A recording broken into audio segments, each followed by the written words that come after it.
สบายดีทางน้องบุญตาพี่น้องเนาะยังบ่คุ้นชื่อเพิ่นปานใดเนาะเพราะว่ามาเป็นมื้อแรกพี่น้องเนาะก็บ่ค่อยคุ้นปานใดเนาะคือตอนนี้ก็มาแต่เฮือนป้าน้องเพิ่นแล้วเนาะแม่นเป็นจังได๋ความรู้สึกดีใจบ่แม่นดีใจนำป้าเนาะที่ว่าได้เข้าน้ำจำปาพี่น้องให้เพิ่นพอได้อยู่ได้กินเนาะ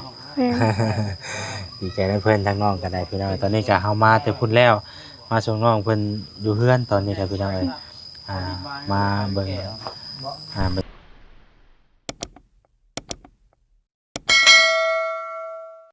บรรยากาศอยู่เฮือนอยู่ซานของทางน้องเพิ่นนี่แหละเฮือนซานของทางน้องเพิ่นก็พี่น้องเนาะประมาณนี้เป็นเฮือนแบบนี้แหละเฮือนนั่นอยู่บ้านเฮาก็ยังมีคือเก่าแหละแต่ว่าเพิ่นส่วนหลายทางบ้านมันจะก่อพื้นไปหน่อยเนาะยังถือว่ายังแบบนี้เห็นแบบนี้ลายทำว่าจิตเนาะสบายดีนะสบายดีเด้อทางนั้นเด้อไปหน่อยพากันมาเบิ่งซักมาส่งน้องเพิ่นเมาหมากยังเฮ้ยมันจะบ่ตุยออกมาจะเฮาบ่นี่ชุบหรือบ่นี่ฮะชุบหรือบ่สุกแล้วหมักไข่บ่หมักไข่พี่น้องเคยกินบ่โดนเจออยู่แล้วตัวหลายปีแล้วบ่ได้กินแต่ว่าบ่แม่นของน้องเพิ่นน่ะว่าเบิ่งของน้องน่ะวะบ่ของเขาแต่ว่าคันยี่กินก็ได้อยู่บ่เป็นหยังน้องบ่เป็นหยังเพราะว่ามันถ้าคือว่ามันเลยมาพี่กับเป็นของเฮาเนาะเห็นแต่นั้นได้ข่อยได้นี่บ่เห็นบ่เพิ่นว่ากันเว้ากันอยู่งานมันเลยงานมันเลยมาหาเฮาดิแต่ว่ามันเลยคิดว่าของข่อยเป็นของข่อยบ่เขาบ่ตัดให้เด้เพิ่นก็บ่ว่าหยังดอกพี่น้องเนาะโอ้หมู่บ้านนี่ก็ถือว่าใหญ่เติบเนาะน้องเนาะใหญ่เติบเลยจักหลังคาอยู่บ้านประมาณ500 500หลังคาที่ว่าบ่น้อยเลยเนาะบ้านเฮาก็เต็มเรื่องแล้วโดยทางบ้านเฮาก็เนาะถือว่าหมู่บ้านใหญ่เติบไปแล้วคือน้องมันบุญตานี่ยังบ่ได้เคยไปเฮ็ดเวียกเฮ็ดงานทางใดบ่ส่วนใหญ่ก็อยู่แต่บ้านแม่นเพราะว่าท่ออันเห็นจบม.3 ปีกายนี้แล้วก็ไปเฮ็ดเวียกอยู่สวรรค์ไปก่อนเจ้าไปเรียนอยู่สวรรค์แม่นเคยไปเฮ็ดเวียกอยู่สวรรค์บัดนี้ได้เรียนต่อบ่หรือว่าบ่ได้เรียนแล้วบ่ได้เห็นจบแค่ม.3ม.4 จบปีนี้จบปีนี้แม่นจบแล้วจบม.4แล้วบ่ทันจบกำลังสิเซ็งยังเข้าอยู่บ่นี่ยังเข้าเรียนอยู่วันที่ยังบ่ได้ปิดแต่ว่าทางน้องเพิ่นน้องไผว่าน่ะปิดคือว่าเราว่าปิดแล้วเนาะมันบ่คือกันเด้เจอโรงเรียนน้องเพิ่นน่ะกายเด้กายไปว่าม.5มันสิปิดก่อนเนาะแม่นคือม.4กับม.7น่ะเสียงเดือนสั้นเด้ม.7นี่สิเสียงในที่เท่าใดเดือนล่างนี่ทีนึงโอ้ถือว่าเก่งเต็มเลยจ้ะว่าจีจึงอายดุนนี่น่ะโอ้ถามมาข่อยต่อไว้ได้ดิต่อไว้ได้ว่าเรื่องๆก่อนบวกมาข่อยสิบวกให้ต่อไว้ที่สุดเลย9 บวก 9 8ไว้เนาะ9 8บ่ถึกว่าต่อไว้แต่บ่ถึกโอ้ต่อไว้ถึกมันนั่งนี่นะครับบ่มันต้องเอาว่าต้องเข้าไปซุปเปอร์เทนเด้เอาไปรายการซุปเปอร์เทนเด้อการคิดได้เลขบวกเลขไปหน่อย2 บวก 3 เป็น4บ่สำหรับคลิปนี้ก็บ่มีหยังหลายพี่น้องเนาะก็เฮาถ่ายบรรยากาศมาส่งน้องบนอยู่เฮือนแล้วก็มาถามมาไทยเรื่องราวในครอบครัวเพิ่นนี่ได้เป็นจังได๋นะการใช้ชีวิตอยู่แบบใดเนาะโดยมาถามมาไทยเบิ่งพี่น้องเอ้ยแต่ว่าทางครอบครัวน้องนี่เป็นจังได๋ชาเรื่องข้าวน้ำจำปาก็พอกินอยู่พออยู่พอกินอยู่เนาะแต่แรกๆอีหลีก็มีแบบใดในเรื่องขาดเขินในครอบครัวแม่ซานก็เอาเป็นนี่ซะยังบ่ปานใดค่ะว่าขาดเขินขออนุญาตเด้อบ่แทนเด้อFC นำก็สบายมานำกันมื้อนี้ปิดท้ายเนาะคือว่าเนี่ยมื้อพงกินีบ่จิตเว้าอยู่ว่าตอนอยู่เฮือนป้าน่ะมันเฮือนน้องเด้ซั่นว่าเพิ่นสิได้บ่ได้หัวบ่ได้มาถามเบิ่งเนาะได้มาถามเบิ่งเนาะอันบ่อนหลังคามันมีอะถึงโอ้เปลี่ยนหญ้าซื่อนี้ บ่แม่นบอนหญ้าบ่อนนั้นมุงกระเบิง เทินหัว เอากระเบื้อง แม่นมันมีบ่อนมันสอดเท่าบ่อนเดียวนั่นแหละ กระเบื้องได้มันจะเป็นโซนนั้นบ่แซ่ก็ลองขึ้นไปเบิ่งบ่แซ่นคือเคยขึ้นได้บ่จิก็บ่ฮวดขึ้นอยู่ บ่อยู่กับน้องเพิ่นนะ เขาได้ก็จังให้น้องเพิ่นพาขึ้นขึ้นได้แล้วว่ะ ได้ ได้เนาะให้น้องเพิ่นพาขึ้นพี่น้องเอ้ยแต่ว่าตัวใหญ่นี่บ่ได้เป็นหยังเนาะ บ่แต่ว่าย่านเฮาลมพัดมามันไหม้ซื้อ ระวังเอาได้เฮ้ยเนาะจูพื้นจูไผก็อยู่เฮือนแล้วบ่เนาะ ยามมันลมเนาะมันกิ้วมันโอ้ แม่น ตะลาย แล้วทั้งน้องเพิ่นเฮ็ดหยังกันเดี๋ยวเกี่ยวกับเวียกกับงานจุมื้อนี้ ก็มีแต่ทอดนึ่งเขาตะแลงเฮ็ดเวกคือ เพราะว่าก็คือมื้อนี้วันหยังก็มื้อนี้ วัน สุกร์ วันศุกร์ วันศุกร์ มันถูกบ่ ยังสิเข้าเรียนต่ออยู่บ่มื้อจันทร์ยังไปอยู่บ่ วันคานไปโรม อ๋อ วันอังคาร ข้าง ไปรว ไป ม รวม คือในช่วงนี้ก็ยังเฮียนอยู่นะบ่ได้ก็เนาะยังเรื่องเวียกเรื่องงานก็คือสิยังบ่ได้ไปเฮ็ดเนาะ นั่น เพราะว่ายังอยู่ในเฮียนอยู่เนาะ มือไปเสิงที่ชุดมือไปเสิงมือแท้เลยนี่มือไหนก็เนาะ วันที่วันที่10มาฮอดนี่ อืม มื้อนี้วันที่ ห้า 5อีก5มื้อเนาะ แม่ อีก5มื้อ หามือผ่านไปจัง เอ่ ซี่ อมาเว้าเรื่อง ถามเบิ่งเนาะ มาเว้าเรื่องเฮียนกินนี่ลืม ยังบท ว่าที่หนึ่งนี่คือเก่งวิชาอะไรหลายที่สุดแน่ อืมซานี่ก็บอกวันใด เออแต่ว่าเรื่อยๆเนาะเออ แม่น แต่ว่าพออันน่ะวิชาใดแน่ที่ว่าคือในเจ้าสำหรับเจ้าของบ่แมันถึงว่าเก่งก็ได้ พอ ศึก ได้ ษา ฮะ ศึกษา ศึกษา ษาพลเมืองศึกษาพลเมืองนี่มันสิเกี่ยวกับหยังวะมันก็สิเกี่ยวกับมันน่ะ กฎระเบียบพร้อม กฎระเบียบ กฎระเบียบเนาะ เกี่ยวกับกฎระเบียบ คนในเมืองนี่นะ แม่น ประวัติศาสตร์ ประวัติศาสตร์ ประวัติศาสตร์ก็สิเป็นแบบเรื่องแต่ข้าวตะกี้เนาะ แม่น ยุงแน่นี่เนาะแม่นบ่ แม่นและ นี่ กิน ก็คือกันนี่ เริ่มเก่าแล้วเนาะ เริ่มเก่า เริ่ม เริ่มคันแล้วแต่บ่ได้ว่าความใฝ่ฝันได้น้องแต่ว่าเรียนจบแล้วอยากเป็นหยัง ทหาร ทหารโอ้ความฝันเด็กก็บ่จิตเป็นทหาร ให้เห็นจบเบิ่งก่อนเด้อก็มีเงินมีคำแบบชู้ สู้ บ่มีบ่เห็นต่อแล้วบ่มีเงิน ๆบ่ได้เรียนบ่ ๆเรียนจบม .4 แล้วก็สิออกบ่ แม่น ผมมีเรียนต่อ เฮาขึ้นห้องขึ้นห้องสูงไปเรื่อยๆนี่ค่าใช้จ่ายหรือว่าค่าทำการเรียนนี่แพงบ่เนาะ แพง อ๋อ มันก็ขึ้นไปเรื่อยๆได้บ่แซ่ แบบว่าเฮามีค่าใช้จ่ายแบบไรอันนี้เนาะแบบว่าเฮาขึ้นไปแต่ละเทื่อ มันก็มีรายได้แบบจักหยังเป็นหยัง จะมีแบบ เพิ่นสิมีแนวเก็บสิบ่ มี ค่าปึ้มค่าโซค่านี่บ่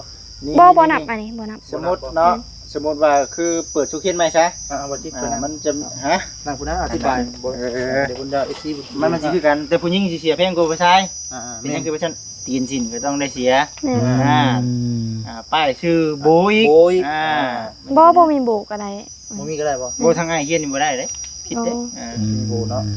โบเด็บยาว ทาง นี่ เฮาก็ บ่ได้ยาวบ่แล้วก็เกิบ ให้กับครูได้เป็น อยู่ ตรวจสอบเนาะ ตรวจสอบค่า จะ ดี มี ที่ อันน่ะยังก็เสียค่าเทอมแต่หัวปีเนี่ยเท่านั้นเท่านี้จาก300,000เป็น400,000จาก500,000ขึ้นไปบัดนี้เนาะ แม่น เทิบขึ้นแต่ละ ช่ ชั้ วน งช่วงแรกน่ะสิเบิดหลาย ชั้นสูงเลยสิหน่อยบ่ แต่มันก็สิ อิงตามบ่ จริงตามมันก็สิขึ้นไปเรื่อยๆหั่นแหละเนาะยิ่งช่องนี้ยิ่ง บ่ก็สิอยากทานบ่ใช่ว่าไปบ่ฮอดพุ่นนะมันก็เลยแบบว่าเอาขึ้นห้องไปเรื่อยๆน่ะมีค่าใช้จ่ายสูงบ่นั่นนี่บ่สิ สำหรับบ่จิตน่ะยิ่งก็น่าขึ้นไปห้องสูงเท่าใดยิ่งเสียหลายถูกเก่าคือว่านั่นคือจังว่าแสนว่านั่นคือข่อยกับบ่ฮอดพุ่นบ่ข่อยกับจบแค่ป คันบ่มีเงิน บ่ใช่บ่หาเครื่องบ่ .2 แล้วก็อยู่ บ่หาเครื่อง บ่อยู่ให้กับป .3 นะ มันก็เลยบ่ฮู้ว่าเฮาขึ้นไปฮอดมอเฮาหยังแหละมันอันนี้นะครับบ่ใช่บ่ได้ฮอด เล พุ่น ยบ่ฮู้ว่า อ่า เรียนฮอดมเท่านั้น ไปไทยก่อนพี่น้องนั่นกันเลยเพราะฉะนั้นก็บ่ได้อยากออกเฮียนหรอกแต่ว่าพอเพิ่นพาไปไทยเลยก็เลยไปงานนํเพิ่นสินะก็เลยออกมาเลยบัดนี้แต่ยังบ่ได้อยากออกเฮียนนะแต่ว่าเห็นพ่อแม่เพิ่นไปไทยทำงานต้องการเฮาก็อยากไปนำบัดนี้ บ้านเฮาพี่น้องเอ้ยเนาะก็สิประมาณนั้นแหละคือว่าคำเพียนจบก็ดีเนาะได้ไปประกาศมาเบิ่งสำหรับบ่จิตน่ะจักป้าไปใช้เดี๋ยวนี้ ประกาศเนาะ จักป้าไปใช้แบบ ถ้าฉันเนาะเฮาก็รอเบิ่งบรรยากาศจังหน่อยมันจะค่ำ เพื่อน ไป เนาะ แนะนำให้ FC อ๋ เบิ่ง อ ว่า ผู้น่ะยุ่งกินอะไรพุ่น คนใด ทางน่ะ เสียงบ่ได้เนาะ ว้ายเฮ้ย มันเริ่มค่ำเลยเริ่มค่ำแล้วยุ่งเริ่มกิน แล้วมื้อนี้ก็มีโอกาสได้มา ยังบ่ได้บ่ แม่น ฮะ บ่ต้องนอนอยู่นี่บ่ แม่นบ่นี่แหละ อ้าว ปองเยี่ยมนี่ก็ เฮ็ดเองเด้ เฮ็ดเอง บ่ ไม่ สาวนอนบัดเฮงบ่มีปงเยี่ยมเฮ้ยบาด นอน โอ้มีตู้ไว้แตะกอนเพิ่นนะ เดี๋ยวเราเปิดไฟไว้ตลอดเลย จะเอาไว้ว่าอย่ามันนั่นเด้ต้องเอาน้ำเซเนาะขออนุญาตได้เด้อน้องเด้อ โดย ขออนุญาตขึ้นได้เป็นอะไร เสกอะเปิดไฟเนาะ โอ้นี่แหละหมองอยู่หมองครัวอยู่คุยอยู่คุยกินไป เปิดกว้างเลยนะ พวกไม้ด้วยเนาะ อืม เปิดกว้างเลยนะประตู อืม กวางเกือบอยู่ได้เนาะขึ้นมาเทิงนี่ก็หมองอยู่หมองครัวกินไปเป็นอะไร ได้เนาะ ขออนุญาตได้เด้อ คุณเกาะไม้เจ้าเนาะ อ่า เพิ่มยุ่งยุ่งยากอยู่แล้ว เท่น้องมองได้หัว นี่เด้เข้าบานเดียวนี่แหละ อันนี้ชานเพิ่นพี่น้องเอ้ย ใช่ นี่เด้แบบวันนั้น หม เด้ งกับบ่ได้ยากเนาะหมงกับแบบ แม่น อยากตามหมงแล้วยื้อเอารถนี่พี่น้องเอ้ย โอ้นี่บ่ อ่า ชื่อนี้ได้เนาะนี่เจะปองดี แม่น โอ้มันเก่าแล้วพี่น้อง ๆหมองเพิ่นกูอยู่กูกินไป มันจะสีบ่ เอานั่นแผ่นปิกมันก็นั่นคือเก่าได้นะมันสนิมมันกินบ่ได้ ที่ใช้สังกะสีจะแก้ใช่ เล่นไรได้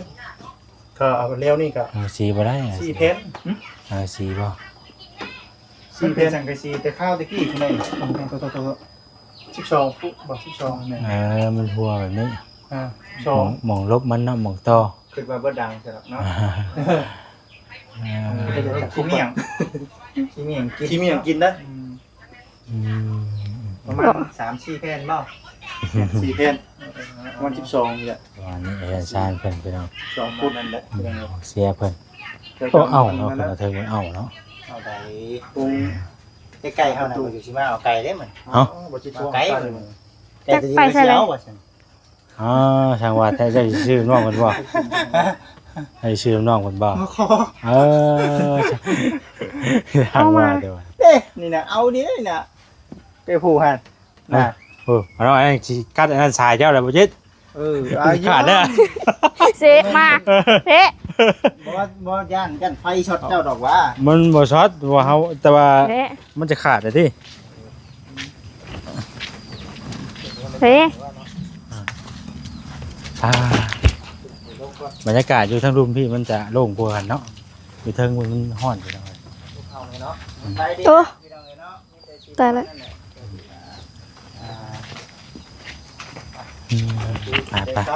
ไปนั่งเนาะนั่งอยู่ของเก่าแหละไปสิได้กลับปะน้องเพิ่นจะได้บัดนี้ไปเราเอาเงินให้น้องเพิ่นก่อนข่อยบ่ได้มีหยังมาต้อนน้องเพิ่นมัน ไม่ไร บ่ได้ซื้อขนมเนาะซื้อขนมกินเด้อ เดี๋ยวเข้าใจเลย อะไรล่ะ เข้าใจ เด้อทางง่ายก็มีบ่หลายเด้อเนาะให้เพิ่นพอได้สิน้ำสิในกินพี่น้องเอ้ยมันฮ้อนเนาะ มีแล้ว เป็นเรื่องเนาะ บ่กินมีอะไรวะฮะ ให้แล้วแล้ว อ่าน ให้แล้ว เป็นเงินจำนวนเท่าไหร่ 200,000 2 เศษ เอาทางผู้ใดผู้ใหญ่เพิ่นนั่นบ่ เป็น แต่ก็ดีใจแล้วมื้อนี้ก็ได้ที่ว่าเห็นทางป้าเพิ่นได้รับการช่วยเหลือเนาะ เบิ่ง บ่จิตเจ้าไปฮู้จักได้เลยที่ตะโบดีนะ จะเป็นทั้ง เซะมา เพิ่นมักแท้ๆอันแนวเพิ่นบ่อยากให้อนากัดหั่นนะ อยากหยอกได้ หยอกเด้งกเด้ คือแต่ทีแรกน่ะทั้งบ่จิตได้พัวพันกับทั้งบ่ฮวดเนาะ แม่น บ่ฮวดแหละคือมีคลิปเนาะคลิปที่ว่าทั้งบ่ฮวดเพิ่นไปถ่ายน้องเพิ่นกับป้าแหละว่าได้พัวพันกันว่าได้ประสานงานกันแล้วนะเพิ่นก็ว่าพอมีครอบครัวนี้ที่ว่าคัดชนแน่ สุดๆดีนะว่าแรกกันเนาะจะได้ไปเบิ่ง แม่น จะได้ไปเบิ่งไปถามไทยเบิ่งเนาะ ก็ได้ตามมาก็ตามมาก็เห็นน้องบนตาน้องก็รู้จักกับเราจากที่คนเว่าบ่เป็นก็สิเว้าเป็นแล้วบาด อันนี้ เนาะ นี่เป็นได้อายบ่ตะกี้ อาย เดี๋ยวนี้บ่อายแล้วล่ะว่า โยอายหลีกบ่ได้ อยู่ได้เนาะ จื้ออยู่ว่ามาแต่ละคนนี่ไผแน่นี่อ่ะ บ่จื้อซื่อ ยังบ่จือช้ำ อ้าวไผนี่ชื่อว่าใด จิต อันนี้เด้ ฮู้ ว้าวลืมไว้เท่ทีเดียวเฮ้ยว่าแชร์บอกแล้วบ่สิฮะ จะบ่จักล็อกว่าเราชื่อว่าเสีย อ๋อแซนบ่ ว่าแชร์ตามในช่องกันเลยเด้อตามในช่อง YouTube นั่นแหละ สวัสดี วันนี้เนี่ย สวัสดีสาหรือซา สา สลี สวัสดีมื้อหน้าสิพาบ่ฮวดมานำคันว่าเราอันนั้นกัน แล้วเข้ามาเลยบ่เนาะเมาอวดแล้วอวดแล้วก็เข้ามาเลยบ่ กับบ่บ่ได้มาเลยด่ะ รู้จักกับเราอันสักปีละ ประมาณ1ปีนั่นแหละรู้จักก็ซื่อบ่ได้มาถ่ายตอน บ่ได้ถ่ายแบบนี้บ่พอทางเราเองก็เห็นทางที่เด็กหรอกที่เด็กเริ่มต้นน้องเพิ่นพาไปหาทางในป่าก็เลยว่ารู้จักกับน้องเพิ่นเลยเนาะไอ้นี่ก็จำเป็นที่บ่ได้ โดด ไอ้ก็บ่ซั่น ไปใช้ได้ดองเด้อสิพากันกลับก่อน เลย เจ้าดิอะไร กลับเลยเนาะ ครับกันนะ จะมาบ่ได้ครับ ครับกันน้องเด้อ เลยเข้าใจเด้อ มี สบายดี มีแฮง แล้วถ้ามีโอกาสมื้อหน้ามื้อในจังสิมาไปดินน้ำไม้เด้อ เลย โดย เข้าใจ ใส่ จนพัฒนา ไปพี่น้องเนาะเดี๋ยวพากัน ครับเด้อครับเด้อก่อนหน้าก่อนผมมาโอเค ป้ายบ่จิตบาทนี่ บายพี่น้อง ไปมาจะรี กันครับเนาะ เมื่อได้บาทนี่ ครับครับบ่ เพิ่นฮอดกับคำเติบอยู่แล้ว ย้อนหนังมีเนาะเฮ้ย เอาไปโอ้บ่ได้เด้บ่ได้มาอีกเด้เนาะ อยู่คุยกันอยู่ของกลาง เห็นว่ากันเลยเนาะ เมื่อ บ่ได้เด้บ่เล่นบ่ลอยเด้เนาะบ่เล่นบ่ลอยได้ว่าจิตนี่ เสาไฟฟ้ามัน คือแค่นี้ที่ซ้ำนึงเนาะแต่ว่าแถวๆเฮาเข้าไปผ่านกับทั้งวัดเพื่อนมันจี้ๆกันเนาะเพื่อนมันจี้ บ่หลายคือว่าเฮือนแบบคือบ้านเฮาได้ม่วนเหลวเนาะตายเดียวไปเลยก็สิได้บ้านเฮาก็ เดี๋ยวกันนี่ แบบปุ๊กแบบบ้านแบบตามเดินของใครของเราอะนะ จะมีหัวมีแค่ แต่ก็ห้องอัดบ่ แต่ก็อัพตรงนี้ มือดิ มีจับเลย ปวดล็อกสิ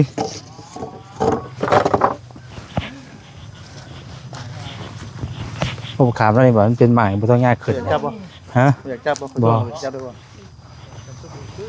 งั้นน่ะโอ้มีโลกขนาดเนาะของมีนี่ มันบ่ทุกเนาะ ไปขายเนาะขายตลาดเล่น ฉันมันทุกไปสิเอาอยู่ มีห้ออันโก้หมากกันอันผู้ใดนี่ ใช่บ่ หมากกระแต้ได้นี่ มันบ่คงเตะ